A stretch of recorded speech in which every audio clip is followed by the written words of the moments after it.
Hello and welcome to Bookworms. It's the show where we read books and talk about those books. I'm your host, Alex. And I'm Joe. And coughing into the microphone, you are. How are you? I'm doing good, Alex. A lot better now that I got you on your toes now. Yeah. Don't know what to expect. It's twists and turns. The plot has shifted on me. Yeah. That's all I got. All right, go on. It's your episode. Take it. So, Alex, it was, as you said, my episode. What book do we choose? Or I choose? Do you know? I do know. Did you read it? I heard you had to finish it up moments ago because I did cheat a little bit. My one book is actually two books. Yes. Much like I did with Mystic River, I finished it same day, about 10 minutes before we were supposed to start recording, and also I read about 200 pages in one day. So it's very fresh, is what you're saying. Yes. And great, you say 200 pages, people would think, oh, that's like 2/3 of the book. No, this is a 700-page book, so it was a long book, because I said it is actually two stories, two books in one book. Yes, this is a multi-leveled book. It's two stories. Oh, this is why, Alex, you will never host a show by yourself. We're gonna totally do that someday. We're gonna fracture off. Yeah, it's gonna be like the Beatles. We're all gonna have our solo careers. You'll be John Lennon. I'll be Paul McCartney. Yeah. Hey, you could be George. I mean, the one that everyone's, he's way better, says nobody in actual real life. Yeah, everyone loved George. What are you talking about? Ringo. Everyone hates Ringo. Yeah, he's probably the one that's still most successful for actually still just doing stuff today. I mean, Paul has been around since the 60s and he's still going heavy. I won't say he's going heavy. I think he's kind of laid back and just kind of resting on his laurels. He collaborated with Kanye West, okay?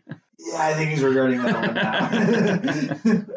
Anyway, so it was my pick this month, and I picked a high fantasy. I don't know if it's really high fantasy. It's definitely fantasy. It's definitely fantasy, epic fantasy, but even then it's not really epic. Yeah, it's, high fantasy, it's set in a world that isn't our world, essentially. Yeah. So Lord of the Rings is high fantasy, set in Middle-earth. There's inhuman creatures and all this magic and stuff going around. This one, you get the feeling that this is just medieval Britain. This is, but it's still not quite Britain. There's other races. There's a magic system, but yeah, they got elves and dwarfs kicking around, and goblins, and goblins.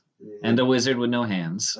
So the book I chose is called Theft of Swords by Michael J. Sullivan. Yes, and I was really excited to read this one because, number one, it's a self-published success story. It's one of the early self-published success stories. It was before Amazon really took off with their self-publishing thing. This was all done basically by the author making it successful, doing the crowdsourcing. This is like the first crowdsourcing success that we had. Yeah, there's very few authors who make it in self-publishing. You had was it Hugh Howey, the author of Wool. Wool set, he had to set a website with Wool on it, or at least the first chapter of Wool. Yeah. And just through word of mouth, they picked up and up and up, and then you got the publishing deal. Or look at David Wong with John Dies at the end. He was doing that too, just publishing a book online, serialized chapters, and he wound up getting a book deal, not really advertising anything out of it. So it's very rare that people... So Michael J. Sullivan, when they finally did get traditionally published, because basically the way I see it is, when he got this traditionally published, it was a 6-book series that he self-published, and they combined it so that each story that they published was actually 2 of his books. So this is the first 2 books of his 6-book series of a trilogy. Yes, his 6-book trilogy. But what he did was, when he made that traditional publishing deal, I forget if it was the audio or the digital books, he got to keep all rights to. So he made out like a bandit. So any print edition that they sold, the publishing company made it off of, but I believe it was all digital and audio, he got to keep everything. Oh, damn, that's good. So he basically overnight was be able to quit his job and just become a full-time writer. Yeah, that's pretty sweet. It's kind of like the Dungeon Crawler Carl there story. You hear about that, Alex? No, that's recently taken off too. Yeah, that was last year. Those all of a sudden hit the market, and his whole series got published all at once. And that happened with Lore Olympus. this also. It was just like an online thing, and massive book deals. Yeah. Came. And people are eating it up. I mean, so it's working out. So people that want to self-publish, it's still extremely rare that someone hits it big, but if you write a strong enough story, there is a chance. Yeah, and even if it doesn't take off for you, it opens the door to a lot of other opportunities. Like a lot of self-published authors can make a bundle, like doing talks, go to making school visits, things like that. So even if you're not, topping the bestsellers list, there are other avenues which you can take when you self-publish. So it's a pretty sweet deal. Like sometimes you self-publish and then you can start a podcast with your brother and really still not make any sense. Yeah, really start not raking in the Benjamins. Yeah, that was a argument I used. Alex, you're going to sell a lot more books if we have a podcast. And you're like, really? That sounds like a great idea. Yeah. I'm not going to show you my sales this week. All right. So. I know we've already talked about it, Alex, but the cute thing about this whole publishing deal was Michael J. Sullivan. The reason why he wrote the first book, it was a birthday present to one of his daughters, who was in her teens, and he writes the book for her birthday, gets it done, hands it to the manuscript to her, and she says, "I refuse to read this until it's actually a published book. It has to be a real, what she called a quote unquote real book." So then he had to basically within a year figure out how to self-publish. And again, this is, I forget when this was published. It was said before Amazon did their whole self-publishing like thing. 2011, I want to say. 2011, first edition. So this is early on. No one knows how to do this sort of thing. He has to figure out how to get it truly edited. His wife does a lot of his editing. So that's a huge bonus for him, because that's, I think, one of the biggest expenses that a self-publishing author has to deal with is solid editing. Because that, basically to get through, there's usually 3 levels of editing, I believe. Alex, you would know better than me. Yeah, I mean, there'll be a lot of like back and forth between. But there's 3 tiers, 2 or 3 tiers of editing. So you got your concept. Yeah, concept, content, and then there's also just like copy editing. Yeah, copy, your line editing. And that can run between $10,000 to $15,000 per book if you're going to go self-publishing. If you go traditional publishing, they'll give you that some level of that, though they're finding that it's cheaper just not to do that anymore and put it on the author to have to do that. So it is the lines are blurring a little bit in that differentiation of traditional publishing versus self-publishing. But you're talking 10 to 15 grand on average to edit a book. And so him having a wife that is able to do a lot of that for him is a huge money-saving thing. But then it said having to learn how to self-publish when you don't have Amazon to just, give you the easy button. And now you have a whole slew of new companies that are trying to break into the market that you can go into and do that. It's publishing has never been easier and cheaper. But yeah, the editing and the basically the artwork for the cover is going to be your biggest expenses, and then the advertising for it. And the way he got this published was crowdsourcing. So again, everyone knows Brandon Sanderson and his crowdsourcing books, so he doesn't have to deal with traditional publishers. So he can write he claims he can write what he wants, even though we all know he could just do that anyways because it's Brandon Sanderson. Yeah, I think at this point he doesn't really need to worry about crowdsourcing. But this is one of the original crowdsourcing success stories for publishing too. So because I know a lot of people have been burned on the crowdsourcing early on. Because I'm going to write this book, and then it ends up either being total garbage because they didn't get edited correctly, or they abandon the project. They abandon the project and keep the money. So this is one of those success stories, and he still does the crowdsourcing for all of his books. All of his books are self-published, and then once they hit so many sales, he has a deal with a publishing company to then traditionally publish the book. I believe is how it works. Yeah, so he gets like the initial hit of people buying, and then like after it starts dying down, he'll just be able to collect residuals off of book sales going forward. So a lot, because he'll do the crowdsourcing, and some of his books he'll publish all the names of people that donated money, and he'll have like 4,000 or 5,000 people that just basically pre-ordered a book, and so he'll get all that money, and then he'll publish it, and he'll print out 3,000 or 4,000 books, and the publishing company says, "Hey, this guy just sold 3,000 or 4,000 books. Let's buy up the rest, his rights, and we'll put it out for the mass market and put it in Barnes and Noble and Amazon and all that stuff, and get another 3,000 or 4,000 people to buy the book, being republished again within a year of it first coming out." And So it's a win-win situation. He's just one of those authors that just got very fortunate. Yeah, he's killing it. Like he's. But let's get into the story, Alex. Yeah. Well, before we do that, one quick aside, if you don't mind. I do mind. Okay. So this episode's dropping in May. Yes. However, we're recording in the beginning of March, and we have trying to get ahead of you people. Yeah, we've recently learned of the passing of Dan Simmons. Yes. So even though we're 2 months behind the game by the time this episode drops, just wanted to do a quick acknowledgement of his life and career as we've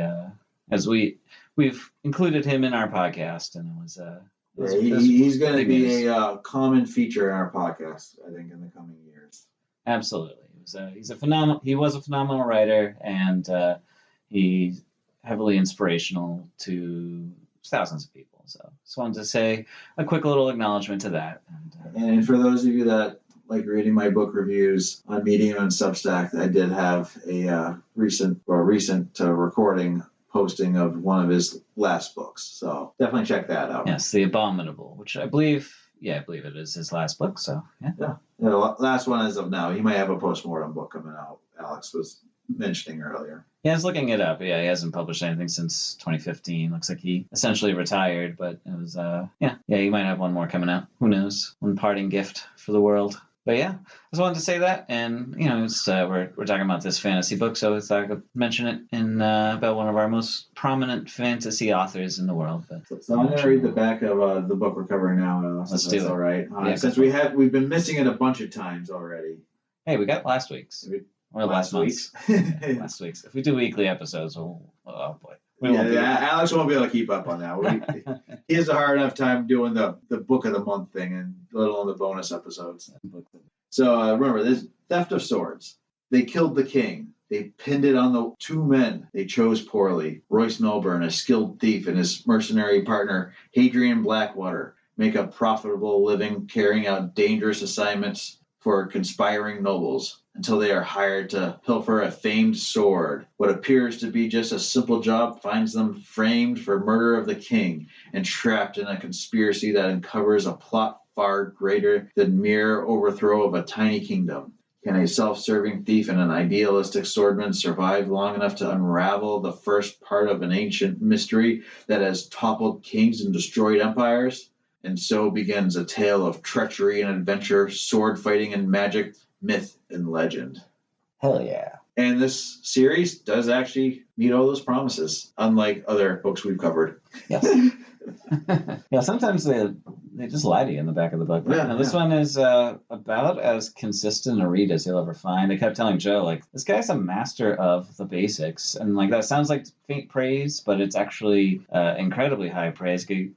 We've read a lot of fantasy on this show, and the amount of people that try and go big with their fantasy end up falling on their face, R.F. Kuang. So it's like very nice to just read a book that is, just good. Like, it's well written. It's not melodramatic. It's not slowly paced. Like, the fact that it's 2 books in one just helped the pacing entirely. So like a 300-page fantasy book is amazing because they just rip right through it. They don't get bogged down with characters, and it's awesome. Well, when I first read this book, I believe I was either in college or just graduated from college, and I read the first book, loved it, the first 2 books of the trilogy, but it was one of those books I realized this isn't Lord of the Rings. This isn't gonna, or was it the Robert Jordan's Wheel of Time books? This isn't going to, or even George R. R. Martin, this isn't going to throw you for any loops. It's going to be pretty straightforward, very good versus evil,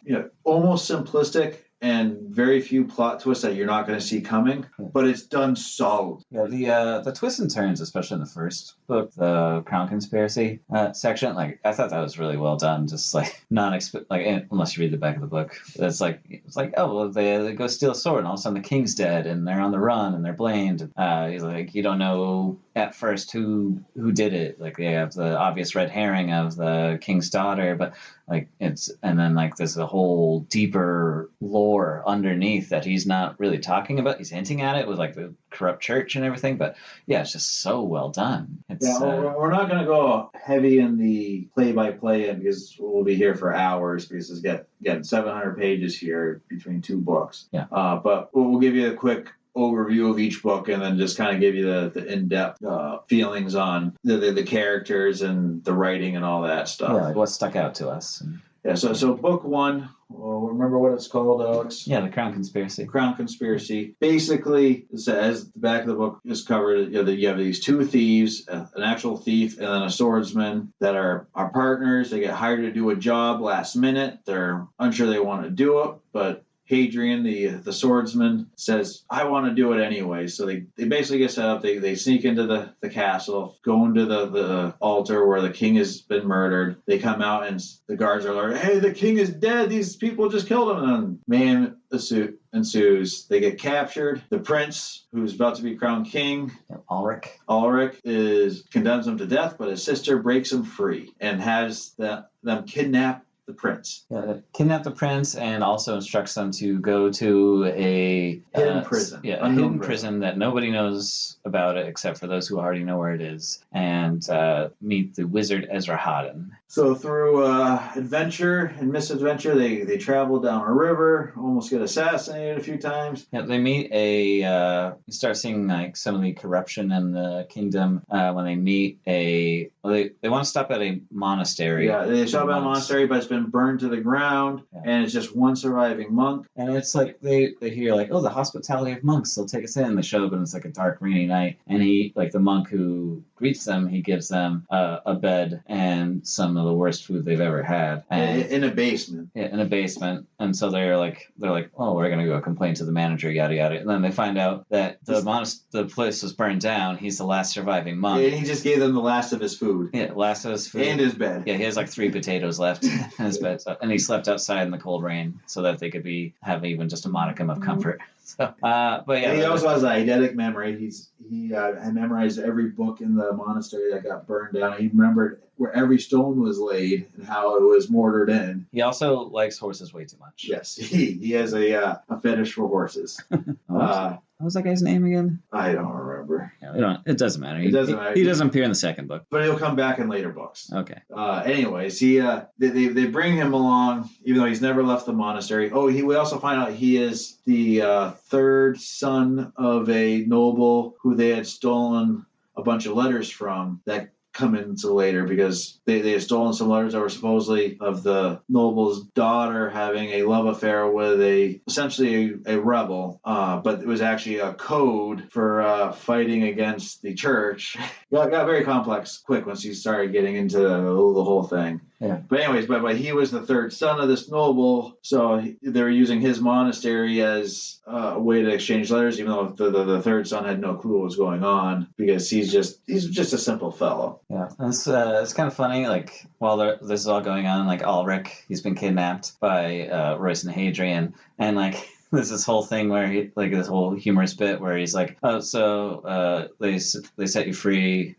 She set you guys free. Told you to kidnap me, and then like you're escaping. And there just happens to be a boat by the river, and then there's no way they're having you guys lure me outside the kingdom so I can get slaughtered off of in this manner. And then they get like attacked by like fired at by arrows like at that moment. That was really funny. Yeah, and so they go to the hidden prison where they find a wizard with no hands. They free him and basically set into motion the what ends up being the fallen empire, finding the heir of the lost emperor. Yeah, and so Esarhaddon, we'll give a little backstory for him because he's a very important character. Yeah, so he has been in prison for 1,000 years, and they took his hands, and he's in this prison where they've frozen time so he doesn't age. Yeah, so he's just kind of hanging out there, and they get him out really quickly because it's like a little bit of subterfuge going on, and the prisoners lock all our adventurers in with Ezra, and then they manage to get out through Royce's cunning, because he's got a lot more than just being a thief. Ezra's magic, because he's able to, because magic in this world, you need your hands, especially your fingers. Yeah, his magic is severely diminished. But he's able to, because he had 1,000 years, he had worked up a spell that he was able to launch once he got these people brought in to help him get out.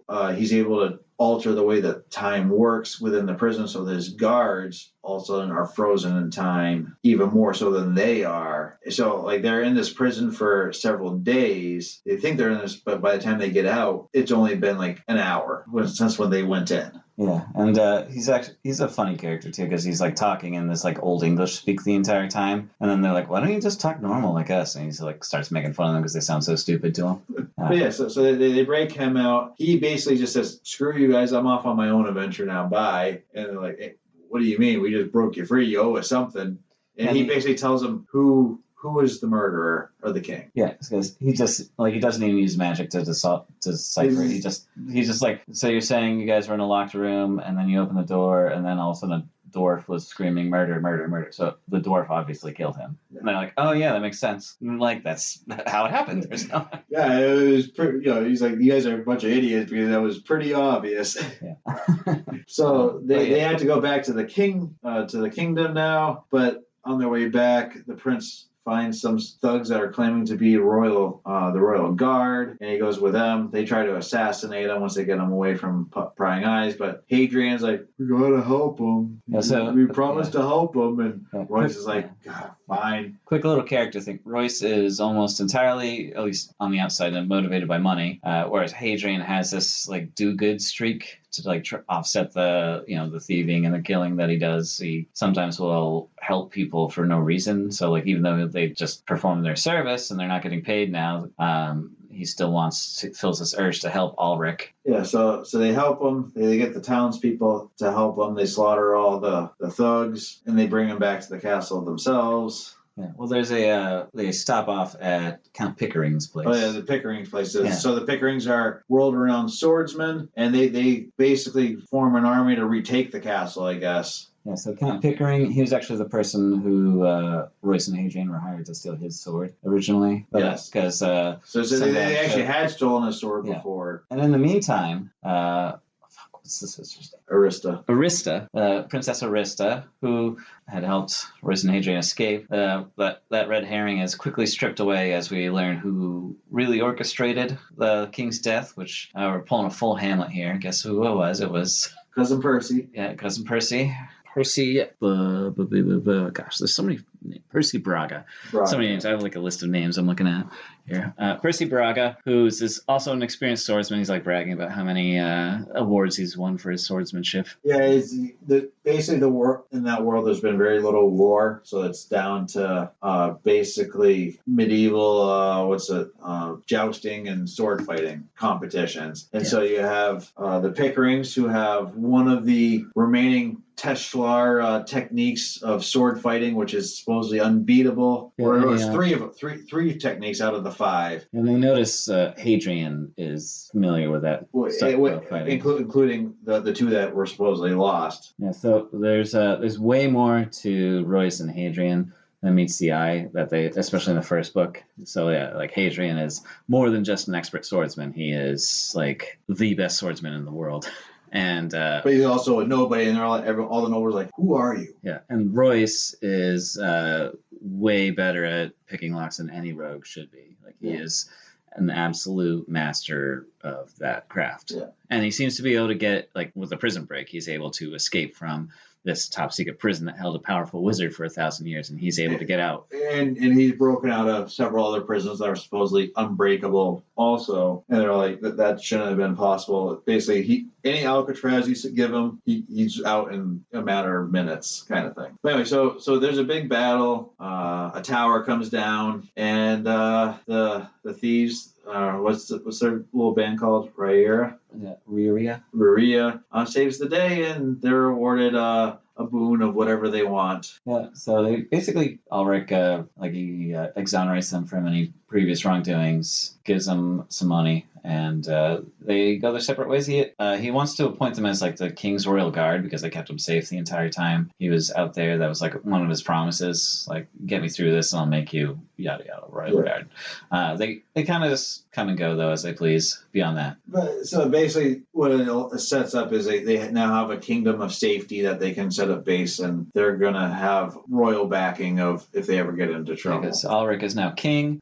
We find out like the church is they were kind of orchestrating the king's death and trying to put... This book does religion really good. Yeah, it's very like corrupt. Like think like Catholic Church at its worst. Yeah, medieval era, like with like the popes being like super corrupt and like taxing people and not really serving their purpose as intended and using their status to gain power and influence. So the church is doing that. They essentially orchestrated the king getting killed so that they could move Percy into that spot and have him be like their puppet essentially. But that fails when Percy gets his head chopped off. Yeah, they also have was it Chadwick or an archduke or archbishop, marquise or whatever from a neighboring kingdom that they're trying to set up into power, and it gets all very overly complicated. And he does a good job, like almost scaffolding it, like peeling or onioning the thing, just peeling back layer after layer as the books go along. Yeah, I've only read the first two. I mean, it's pretty obvious from the beginning, like, oh, the church is corrupt. But the level of corruption that they're going for, where they're trying to manipulate entire kingdoms. Yeah, because in this first book, we don't really hear a lot about the church. We know it's there, but then by the end of it, I was like, oh, we got this whole church plot going on. And then book 2 is all about the church. And again, it says it's like a medieval Catholic corrupt church, but it's just really well done. Where you're not saying to yourself, "Well, this is just a ripoff of Catholicism." It's a lot deeper than it's got its own history to it, essentially. So I know we really rushed through the book 1. I think it would be important to really get into a deep dive on Royce and Hadrian now, though. I think explaining those two, because we learn a lot more about them in book 2, but I think now is a good time to kind of get into that background on them. Yeah, the book is like, book 1 is just a simple quest. Yeah. So it sets it up so that we can meet the characters, essentially. Because, keep forgetting the daughter's name there, but Arista is a prominent character in the second one, and Royce and Hadrian are prominent, and Ezra Houghton are prominent, but like all the other characters kind of go away. Like we see Ulrich in one chapter. Yeah, we get the Pickering brothers for a little bit.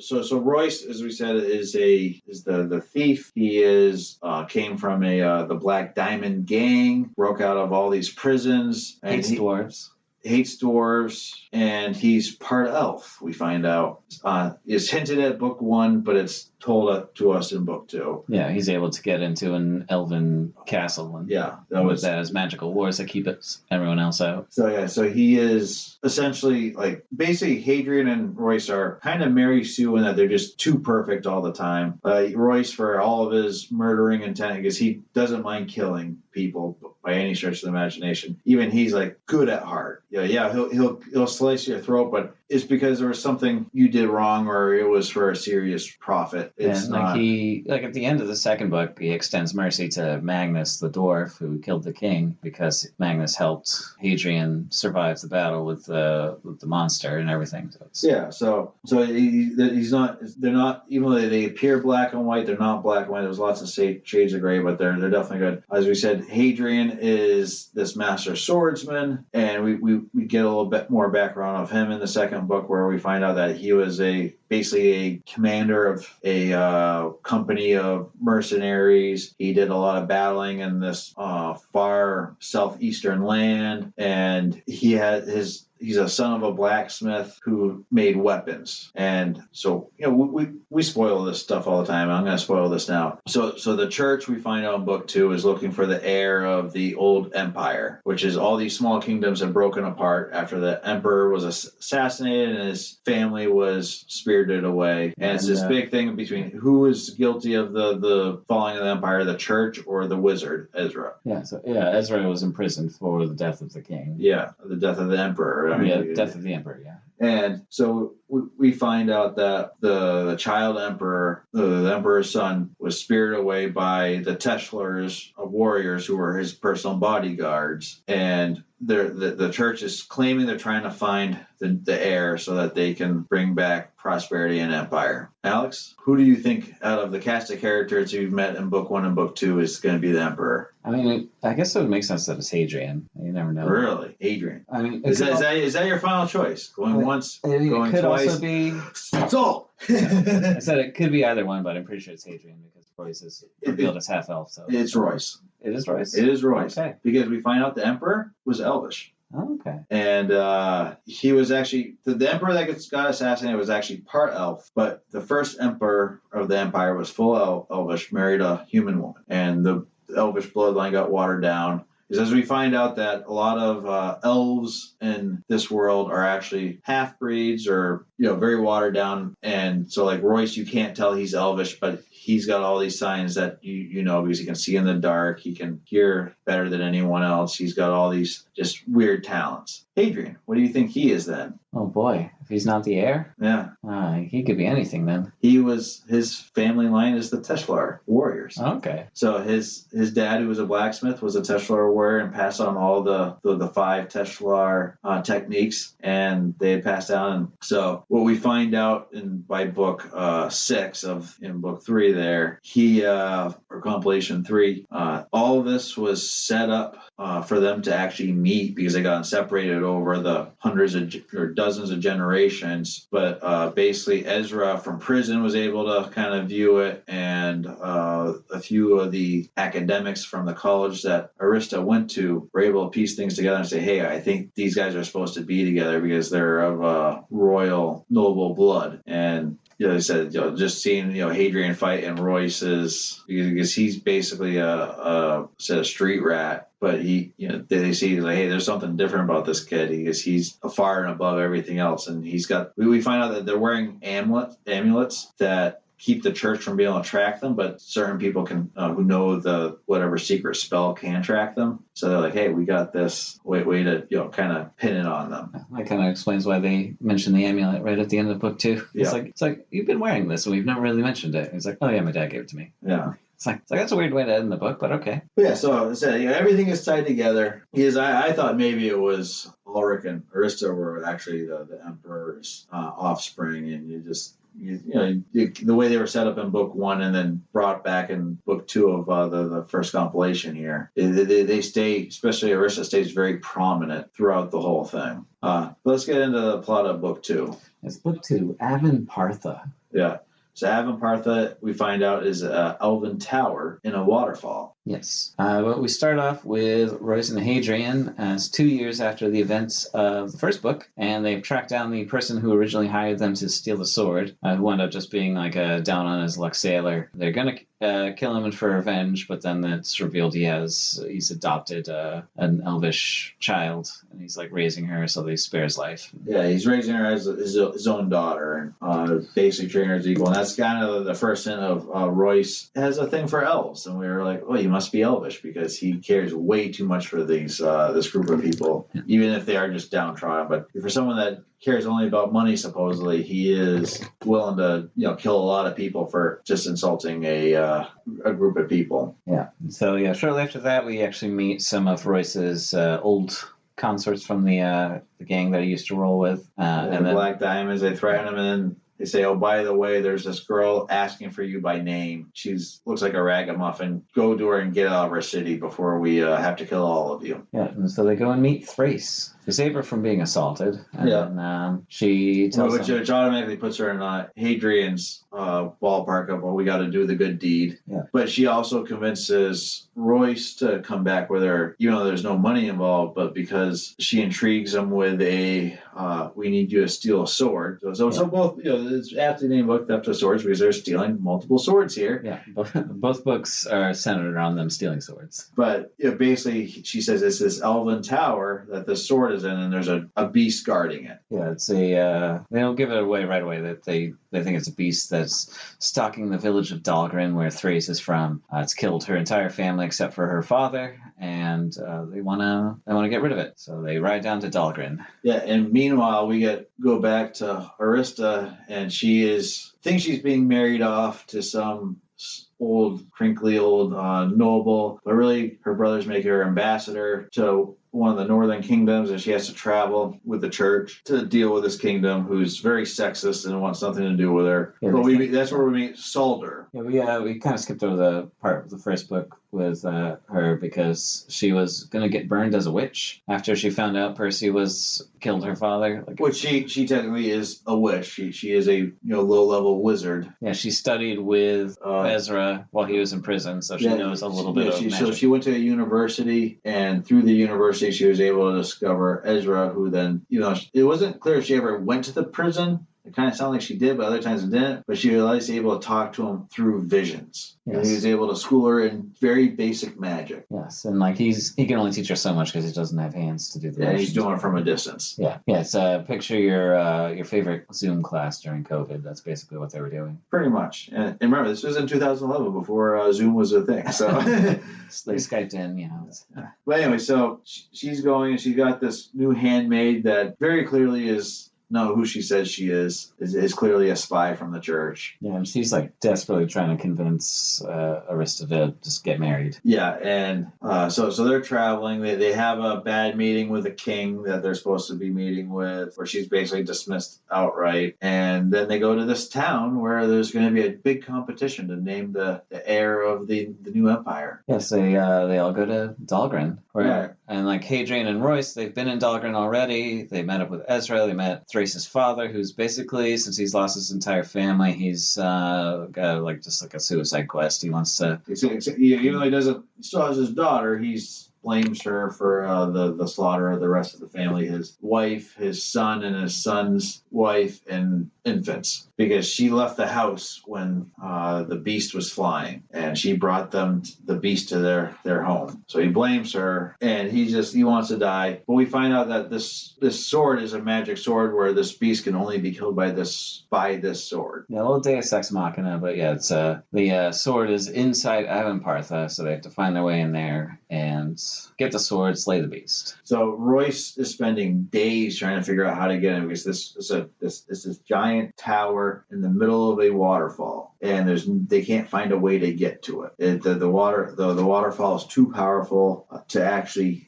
get to the tower without basically being crushed by tons and tons of water and dropping hundreds of feet. And additionally, there's no doors to get in, even if they do make it. Yeah, so he can't figure it out. Then they find the dwarf Magnus from book 1. Yeah, that's one flaw in the book, is they have no real reason why he was there. But yeah, they just find him in the middle of the woods. So the reason why he's there is the church hired him again to build the sword. Oh, that's right, yeah. But even still, like, why do you have to be there in the middle of the woods? Because he needed this sword so he could copy it. Because so the sword has writing on it. Yeah, the writing's what magicifies it. So he wanted, and his excuse was he needed to see the actual sword because the drawings they had of it were very sloppy. So he said, if to get the perfect sword, and what we find out is there's writing on both sides of the sword, and then only had the writing on one side of the sword. Yeah, but he had made the sword and given it to the church, and they gave it to the person that they wanted to establish as emperor,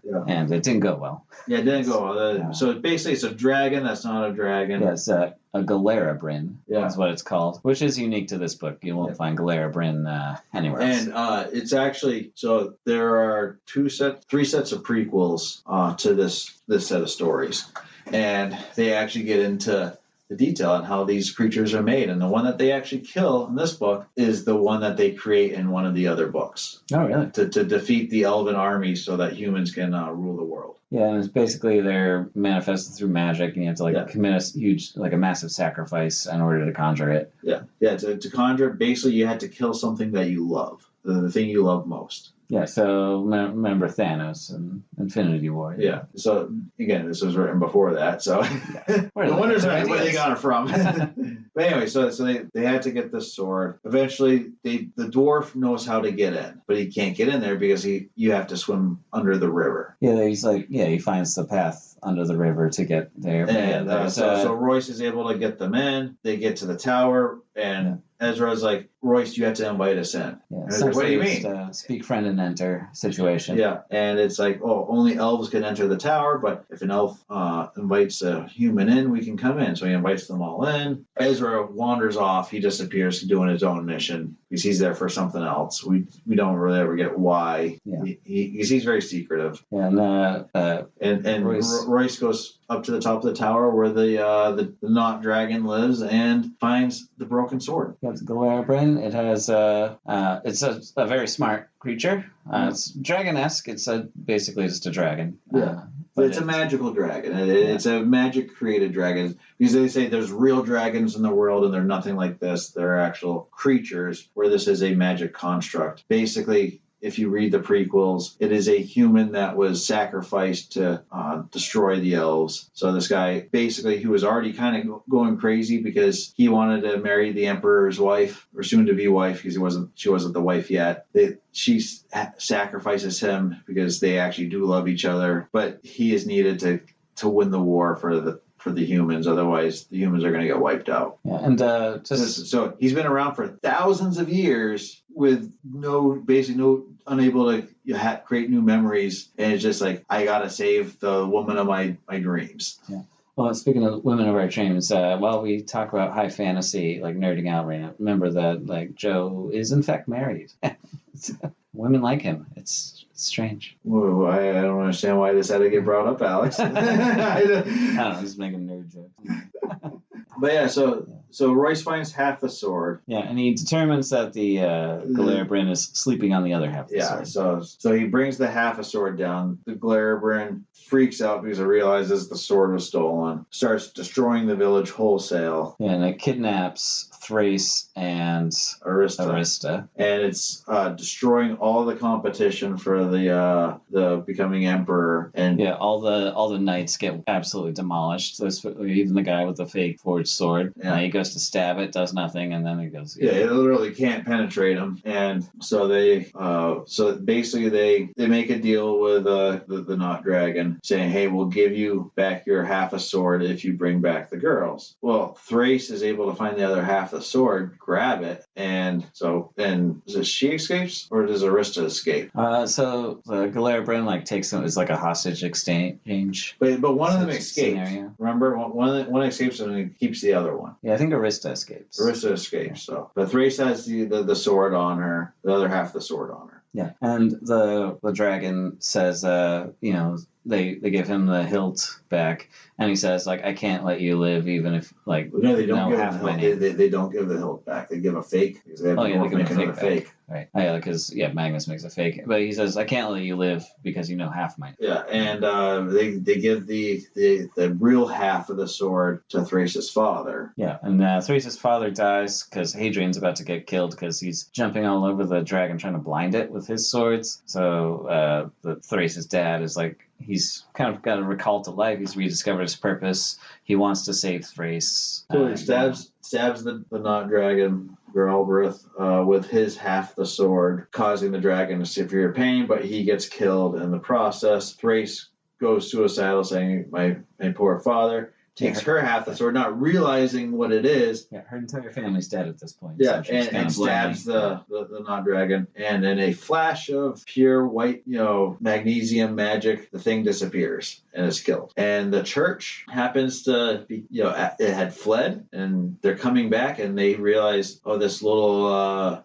village girl killed the dragon. She has to be the empress now. How do we spin this? Yeah, and they basically they're going to turn her into she's grieving. She's basically catatonic after the death of her father. Yeah, so they're already spinning how we can use this to our advantage and all that jazz, and marry her off to whoever we want to become emperor. Marry her off, kind of spin her as this hero of the people, and at the same time they're going to manipulate her behind the scenes. Meanwhile, the Pickerings and the Sons of Gun for this competition, one gets killed by Church Sentinel, and what this is going to do is basically set up a protagonist against the Church, so that one kingdom, Alaric's kingdom, never wants to actually fall in line with the Church and whatever they put out. Yeah, it's clearly and Alaric's kingdom is fairly small. So it's basically a David and Goliath situation, because the Church is going to have every other kingdom almost under their power, whereas Alaric's kingdom is going to be just one small thing standing alone. Yeah, well, that's their goal anyways. But you can see the Church is screwing up because they're making enemies when they shouldn't be making enemies. Thinking that because they're too full of their britches, saying, we can just change change leadership whenever we want, even though they've already failed numerous times in this one small kingdom, and they're wise to that whole thing. Absolutely. But yeah, then that's where the book leaves off at the kind of, I guess, the cusp of war about to break out. Yeah. So what do you think of the quality of writing, Alex? I thought the quality was very good. I didn't like it at first. I listened to the first chapter on audiobook, and it's like I hated Hadrian's voice. The writing was not like you said, it's very YA feel, which I read enough of that already.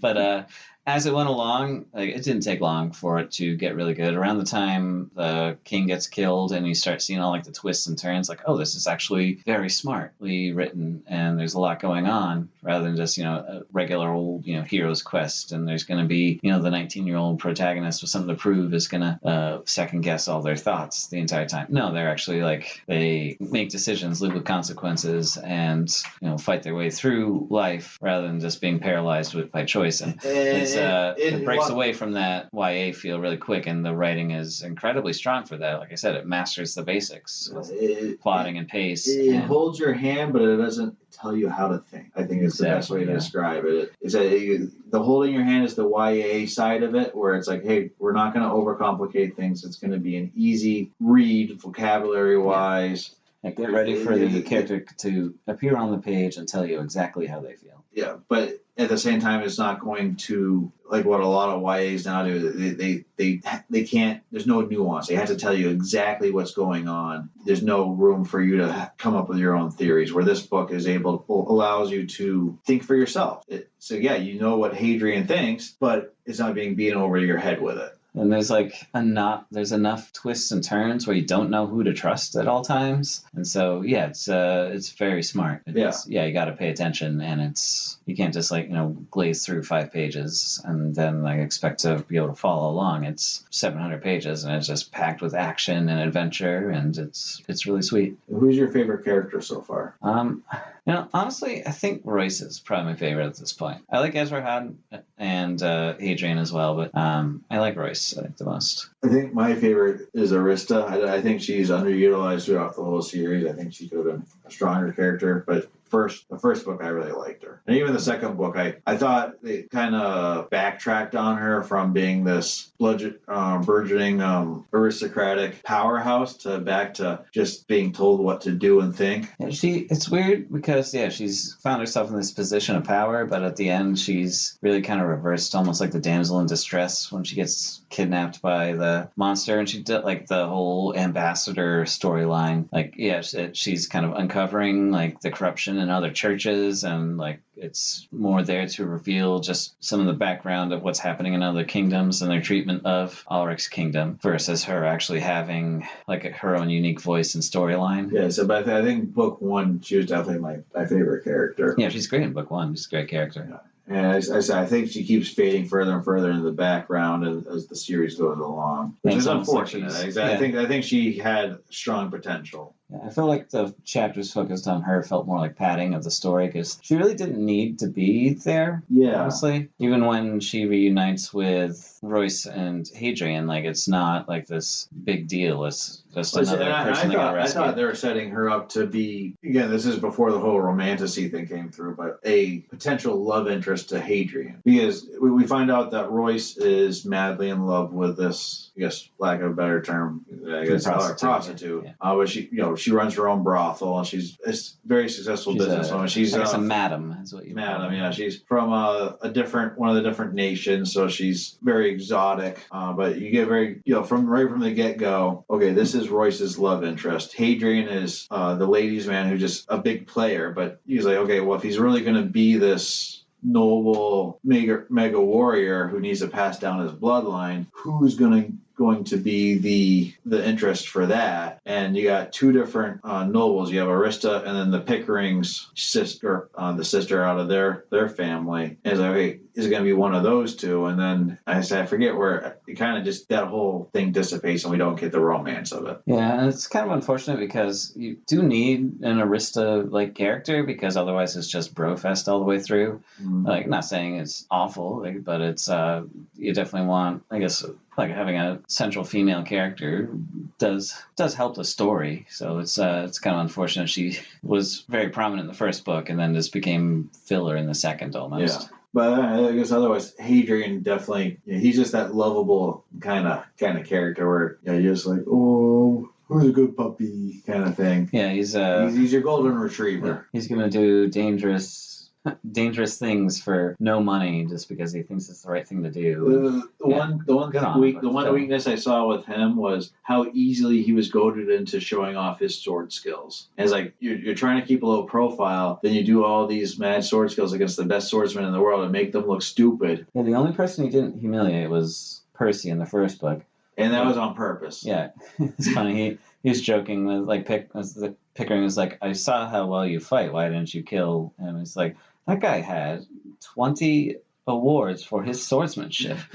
Then he explains in the second book, it's like, yeah, I didn't kill him because I'm a commoner and he was royalty, and you don't want to kill royalty as a commoner under any circumstances. Yeah, and he knew that the Pickerings would, were after this guy and had a blood grudge against him and Percy, and so taking that glory away from them would have caused issues. So you realize he's a better, not only good tactician but good strategist. But again, it's just like, why are you getting goaded into by these essentially teenagers into showing off all your mad skills when it's like, dude, you're literally a thief that needs to stay anonymous. Yeah, I mean, we all want to show off a little bit. It's hard to resist. Yeah, but again, part of him is, he is, you see from the very beginning, he's very boastful about his abilities. But again, like we were talking earlier, these guys are in their late 20s, early 30s, so you think they'd know better. Yeah, and like the initial heist that we see to show off the character abilities when they steal the letters, and he's like, they're firing a bow and arrow across towers with a rope attached to it, and and then they had to shimmy across Hood. Yeah, shimmy across the line and then fire another arrow back to sever the rope. And he's like, and they're like, you fired an arrow in the dark and severed a rope across 2 towers. And he's like, well, it took 3 arrows. Yeah. So anything else you have to say on characters or storytelling? I think the only issue I had was it definitely gets bogged down in characters. It's a lot. Book 2 has so many characters just popping in and out. I think that the biggest, so having 2 stories here, book 1 super strong, and we've talked about this before. Like, I know John dies at the end. We talked about it, where when you get multiple books within a single book, you get your big climax halfway in, and then you had to start all the way back at ground zero. And I for me, the second time reading it through, it started dragging hard in the middle of the second book. Yeah, Evan Parth is definitely inferior to Crown Conspiracy. Yeah, and it was just, by the time you get to the end, again, Sullivan's amazing at building the tension and the excitement. Yeah, the fight with Galera Bryn is like some of the best fantasy writing you'll read. Yeah, and it takes a while to get there. Yeah, but as I said, you got this high, and then you dropped all the way back to the bottom. So I think as a duo, having 2 books in one, that does hurt it a little bit. It almost is better if you read them separately. Yeah, even if you still read them back to back, reading them separately, knowing that these are 2 different books, and having that physical separation, I think would have helped. Yeah, just kind of trick your brain. So like breaking up your Hershey's squares into different squares so you feel like you're eating more candy. Yeah. Any final thoughts, Alex? Oh, that's all I got. Okay, I have some questions for you, Alex. All right, lay them on me. It's the first time in a while we haven't burned through all our questions. I know. I was working to try to keep him, from answering here. As I said, he's a little bit different format. He's rushing through the plots because we skipped a lot because I said that this is a very complex story, and you got 2 stories here. So we would have been here for 2 hours if we try to 2 to 3 hours if we try to go through this point by point. Oh yeah. So did this feel more like a throwback to classic fantasy or something more modern, and why? Yeah, I mean, it had that throwback feel to it, like the storytelling of fantasy, like in the 60s era, like the Ursula Le Guins and that style where you can have a shorter fantasy book and still pack a punch, because now, like, fantasy books nowadays are all loaded as hell because the world building is so massive. They get longer every time. This book, it's 2 books, and they're both 300, 50 pages, which is a good length, your average length for a book, which is great. So I think the storytelling is a nice throwback where it's very plot focused. There's enough world building to get you by, but then it just drops into the action and it goes. It's very Die Hard in that style, but it's I think it's still got that modern touch with a little more nuance to the characters. It's not just your generic action hero fights crime. There's more depth to these guys than meets the eye, which I like. So when I first read this book, I read a lot of the interviews of the author. Apparently, he's a big fan of Ayn Rand. Oh, Ayn Rand? Yeah. So that does, once you know that, you start reading and it does kind of come out a little bit at times. Okay. But one of the big things that he says is that he purposely did try to write it to fit more of that older style of good versus evil. Because it was a rejection of the George R.R. Martin style, grim dark, that was coming out pretty big during this time, where everything is just morally gray and who's really good. And he was we need to go back to, or he felt like we should go back to simplified stories that have a legit beginning and end, and have maybe they have great, they're not knight in shining armor, but they are by any standard definition a good guy. Yeah, like it's they're thieves and killers, but they're also good people. There's no so it was very intentional. Again, it was a rejection of the way grimdark genre was going, but still with a modern feel to it. Yeah. No, it's very well done. It's good. It's good with the good and evil, but it like that clear delineation. Even though they're all technically bad guys, I guess. But there's also that the low level thieves are the good guys, and the supposed the royalty in the church, they're the bad guys. So it's a good circumvention of that good versus evil. It's not just elves good, orc bad. It's people you think are evil are good, and people you think are good are actually evil. Well, I guess a good way to say is that the thieves are honest, where the church is lying. The thieves are honest, we're thieves. We steal stuff for money. Where the church is like, we're the church. You must believe us. And then they are stabbing you in the back because they want power control. Yeah. It's that line from Pirates of the Caribbean. It's like, me, I'm dishonest. But you can trust me because you can always trust a dishonest person to be dishonest, honestly. Were your expectations met, exceeded, or totally flipped by the end of the book? I would say they were exceeded. I wasn't expecting a ton from it. I was going in, it's my first time with this, so I went in sight unseen. First couple pages, I was like, I'm not going to like this, and then I wound up really liking it. So it's... how come you didn't think you were going to like it? This is one of my recommendations. And I originally just felt like Hadrian was annoying, and that banter that they always have back and forth throughout the book. I was like, this has been done a million times, and yada yada, and it's going to be either too basic or it's going to be too padded out. But then, there's, like I said, the actions, they drop in the action. There's twists and turns. You don't know who to believe or what to think at first, and it unravels throughout. And I was like, this is really well done. Okay, good. I feel like the comedy in this book, because there's a lot of comedy to it. Yeah, it's very Joss Whedon at his best. Yeah, I see that. Yeah, there's a lot of snarkiness to it. Yeah, but it's done like a lot of people in these days.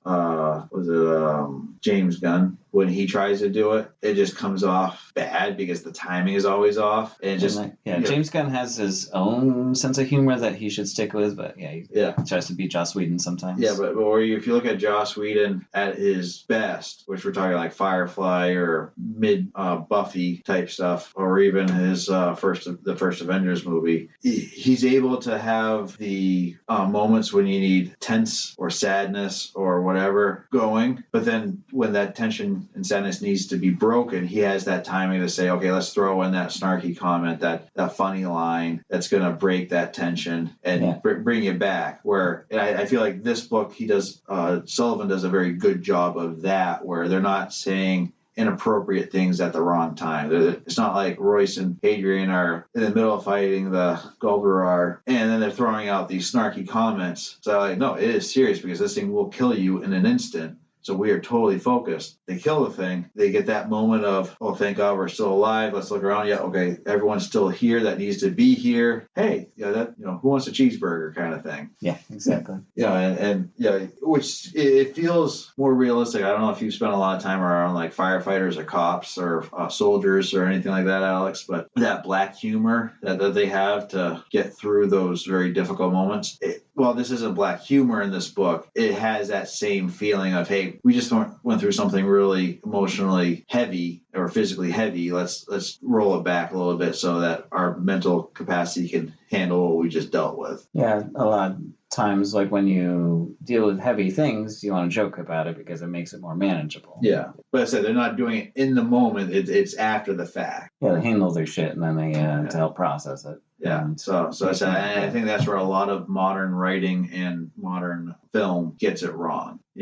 Where it's we got to put it in now because we want that quippy one-liner that Harry, what's his name, Clint Eastwood's most famous line there. Go ahead and make my day. Do you feel lucky? Do you feel lucky? Yeah. They're looking for that kind of thing and missing the whole point of it. Yeah, like that wasn't supposed to be a humorous line. Yeah. That's like, I'm about to break the law and just shoot you in the face, even though I'm, officer of the law. He was such a bad cop, wasn't he? Yeah. Looking back on it, I was like, how did he have a job?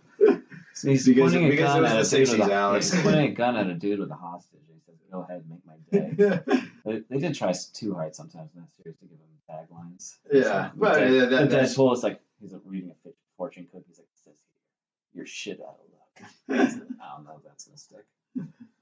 Yeah. So Hadrian and Royce's friendship feels effortless. What makes their friendship believable compared to other fantasy duos? I mean, I guess it's that banter that just they know back and forth, and like they know there are lines that you don't cross. You don't force the other guy to confront something they're not ready to do. Like when we learn that Royce is partial elf, like we learned that Hadrian knew the whole time, but he's like, what Hadrian's sort of like, yeah, you never brought it up, so I didn't feel like pressing the issue, but I knew the whole time. It's like it's pretty obvious you're trying to hide it. But yeah, there's this quiet understanding between the two of what they're willing to do and what they're not willing to do.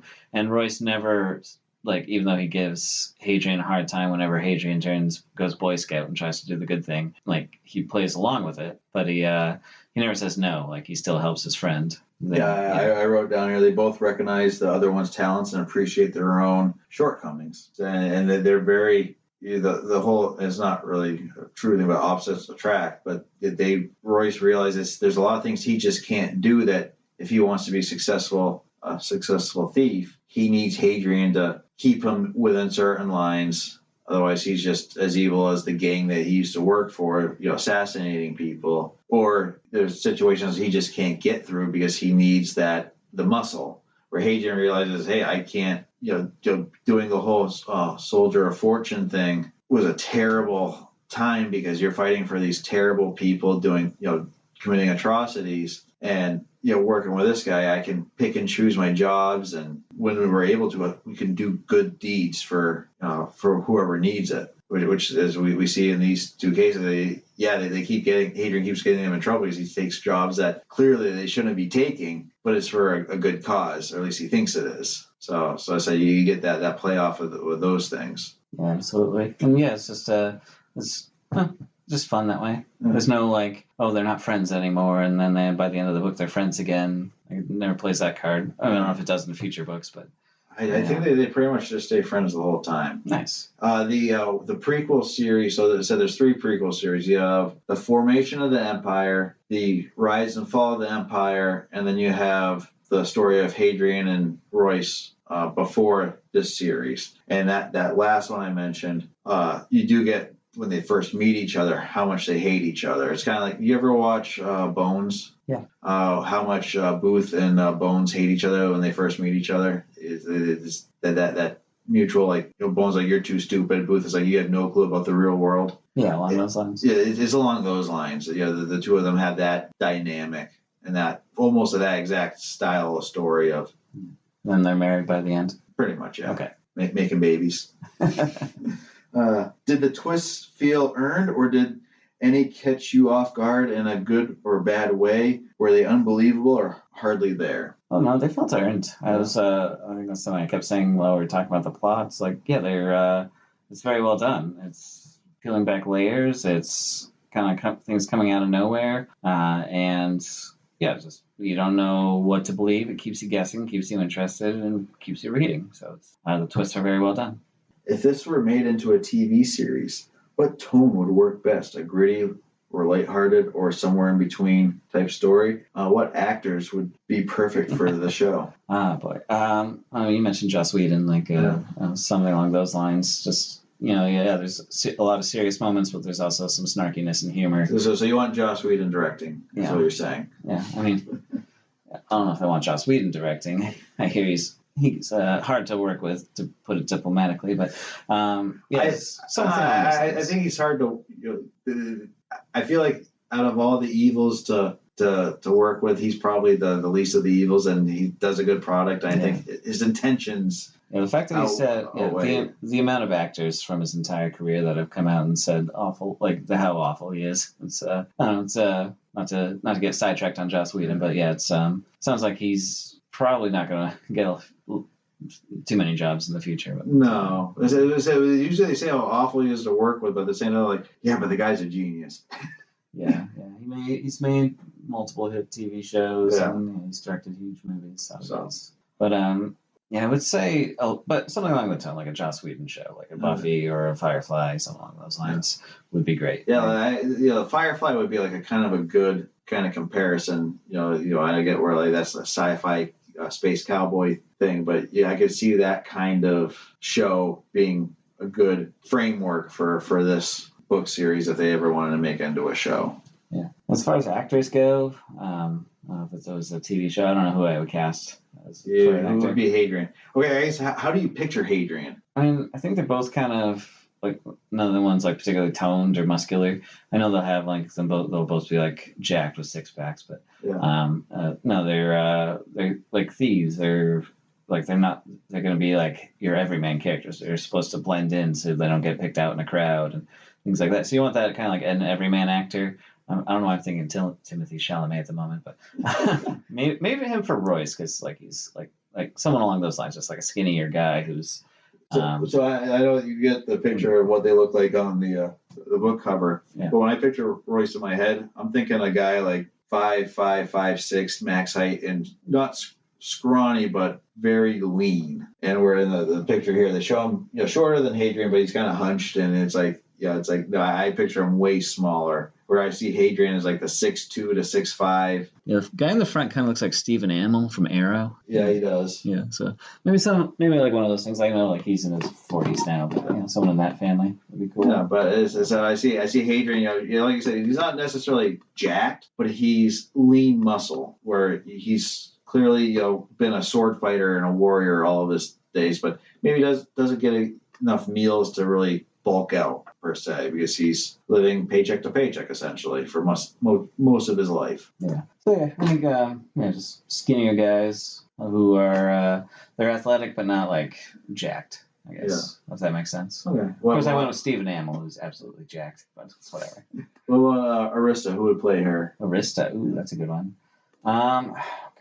Let's go with Emilia Clarke. Ezra Houghton. Yeah. So he's 1,000 years old, but he's in his 30s. He's portrayed as still being older than the rest of the group there. So he's I'd say 40s per se, or late 40s. Okay. I'm gonna go older. I'll go 60. I'll go Stellan Skarsgård. Who's that? He is. Oh gosh. You don't know who Stellan Skarsgård is. That's gonna make it hard. What movie or show is it? He's in. He plays He's in Thor. He's the older scientist guy. Okay, I know what you're talking about. Yeah. So he's the kid who plays It. He'd actually be good in that. In the It movies. Okay. He's that's his father, I think. Okay. Actually, Alexander Skarsgård would be good in that. So I guess thinking of him when he feels too pudgy for the role. I feel like you'd almost have to have a guy that's also very lean, because he's been in prison for 1,000 years. And even though he's it's only really been, as far as for me, it's only been 10 years. But it's he's not getting fed. He's getting fed prison food, and he's going crazy because he's been in isolation for most of his time served. And so it's going to be Dwayne Johnson. Yeah, exactly. Yeah. No, I don't know who I cast as him. See what it turned out. But yeah, I like what you think. He's lost a little bit of muscle, and he's lonely. I mean, how is he going to eat? Because book 2, they're talking about how the villagers are feeding him because he has no hands. Yeah, Thrace is spoon feeding him his gruel. Does this book stand well on its own, or does it clearly feel like a gateway to something bigger? And does it hurt the fantasy genre to have these massive, never-ending series? I mean, this is 6 books. It's actually... But it's like, as I kind of said, the whole world, we're over 20 books true. Now. Okay, yeah, it's all set in the same world. I think I'm a very big on just read the original series, like all the supplemental stuff I tend to skip when I get into stuff like this. I do think if you get too into it, it does hurt because like the more you explain, the less, I guess, magic there is in it. Whereas like, yeah, you can read, I mean, even Lord of the Rings has supplemental materials, but you can still just read the books and have a good time with it. But so I think just like the 6 books is fine. It does get a little carried away. It's like, all right, you're doing this, and this. This is starting to feel like a cash grab now. Whereas, just a decent series with a clear beginning, clear end. I think that's really all you need. I think the first book here, the part 1, is a very good standalone book. Clearly, by the time you get to book 2, it's like, hey, this is clearly going to be one of those longer series that just doesn't really have a clear ending. One thing I really enjoy, it gets annoying, but at the same time it's really clever. So it's that the religious system in this series, in the first 6 books of the trilogy, get really well defined. Like it gets really in depth into all that stuff. And then you go to the prequels on how the Empire was made, and you're talking like 2,000, 3,000 years before the time of these books. And while things are similar, they are vastly different. Like the god Marlborough is like the god of humans is the goddess Mary in the prequels, and it's actually it's Mary something or other, but it's like. But you can, by the end of that 6-book series, you can see the church establishing for the humans and a patriarchy type structure trying to take over the religion. But at the same time, the gods are literally walking the earth with the people. It is very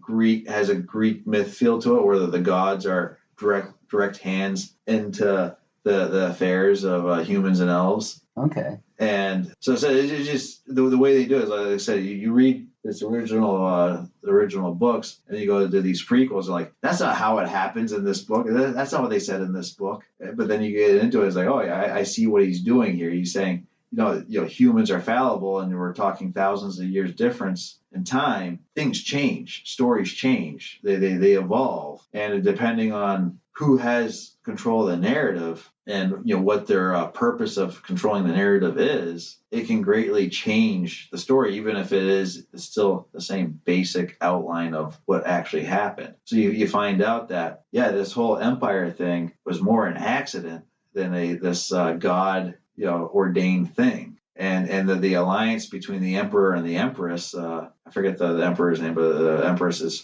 Persephone. She's the human. It wasn't in these books, it's a story of true love conquers all. In the actual stories, they really couldn't stand each other, but it was a political maneuver to win the war, because the humans needed this group of warrior elves to side with them to fight the magical elves. Otherwise, both sides were going to get destroyed. So they said, hey, if we have this marriage, and then the fact that they're able to have a kid, they're like, whoops.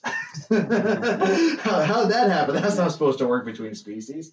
Yeah, and I think Michael Sullivan, just reading this book, I think he's talented enough to expand his world like that. Yeah. I think there's other writers, even if they are talented and do a good job writing the original set of books, they're going to falter when they start doing nothing but supplemental materials. George Martin, but it's I think he can do that. I think I don't know if it's always the best idea to just only write in that one setting. I know you're probably getting pressure from your publicist.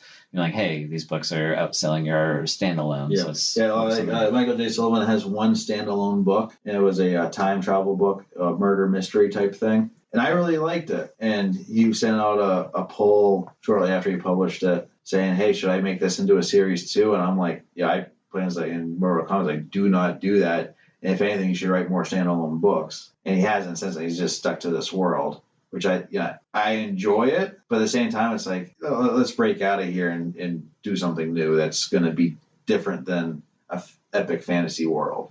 Like, I don't want another, like a Brandon Sanderson, I'll write this fantasy world, and then I'll write this completely different fantasy world. So let's change it up a little bit to something different. So you're not just two epic fantasy series side by side that don't relate, but if you looked at them side by side, they're basically the same thing. Even if you just got like a pen name or something, like what Ian Banks did, like it's like, oh, when it's fantasy, it's Ian M. Banks. When it's not, it's Ian Banks. Yeah. Like, just do something to differentiate it. And then, Instead of Michael J. Sullivan, just Michael Sullivan. Yeah, you're talented enough to write really compelling fantasy. Let's, like, maybe, it can be fantasy, but like, try something different. Try your hand at something different. I bet you would surprise yourself. You'd surprise your publishers. You'd surprise your reader. His science fiction, his time travel book, yeah, it's technically science fiction, but it's basically fantasy. It's like the whole thing, the idea of the time travel is like, that's just the mode to get the character from this time frame to this future time frame. It has nothing to do with, we're building a time machine. It's like, yeah, you built it in the garage with phone books and milk crates. It's like that's just we needed to get a character from modern era to go into this future utopian setting, and then have all of a sudden this mysterious thing happen where all these people start dying when, hey, there hasn't been a murder for 500 years. What is this? And there's this newcomer from the past, and they were a very violent race of people. He's the one that's trying to solve it because he's the only one that knows how to solve crimes, because he came from that era where they had crime. Was that Demolition? Kind of, but with less violence. Okay. It's a very smart book, and it's kind of, so I doubt you'll ever read it, but so I'll just run it here. Basically, the guy is a smart scientist, catches his wife cheating on him with his best friend, so he builds a time machine to say, fuck this, I'm out of here, see you later, have fun with my cheating wife. Goes into the future, has a basically romantic but non-sexual relationship with one of the future beings who is androgynous because there's no sexes in the future. But then, so these murders happen, just to find out that his best friend found his blueprints to build the time machine and decided to follow his buddy to the future and screw up his life there too. Nice. Like, that's a fun twist. I'm trying to get away from you, damn it! You stole my wife. Now you're destroying my life here. Why can't you just leave me alone? But I wish you'd do more like that. Just breaking from the mold of this world. So yeah. Any last comments, Alex? No, that's what I got. I recommend this book. I think it's good for even just casual fans of fantasy. Give it a try. It's a good book. How many stars? I give it 4. 4? Solid 4? I gave like the first book 4 stars. The second one like 3.5. Okay. Yeah. I think for me it's like a 4.5. Where the first one's like a 5, and the second one is a more of a 3 3/4 kind of thing. Okay. Sounds good to me. All right. Well, that was Theft of Swords, and we got a book next month. Did you know that? I did not, Alex. Oh, yeah. The show will continue. Damn it. I was hoping to get out of it. Speaking of different fantasy worlds. Alex has this thing where even though he gets the first book, whatever book I pick, he has to then copy me for genre afterward to try to show who's got the better taste of that genre. Yeah, well, that's not true necessarily. Like, you did David Gunn, and I went with Mystic River. Yeah, basically the same thing. My book. No, I think you went Mystic River next, Alex, because your first book was such a dud. Yeah, I went 2 murder mysteries, but now I am, in fact, going fantasy. This one is not high fantasy. It is just regular fantasy. It's set in the real world. So it is. It's actually, I chose this one because we'll get more into this once you've read the book and you can tell me your opinion on it.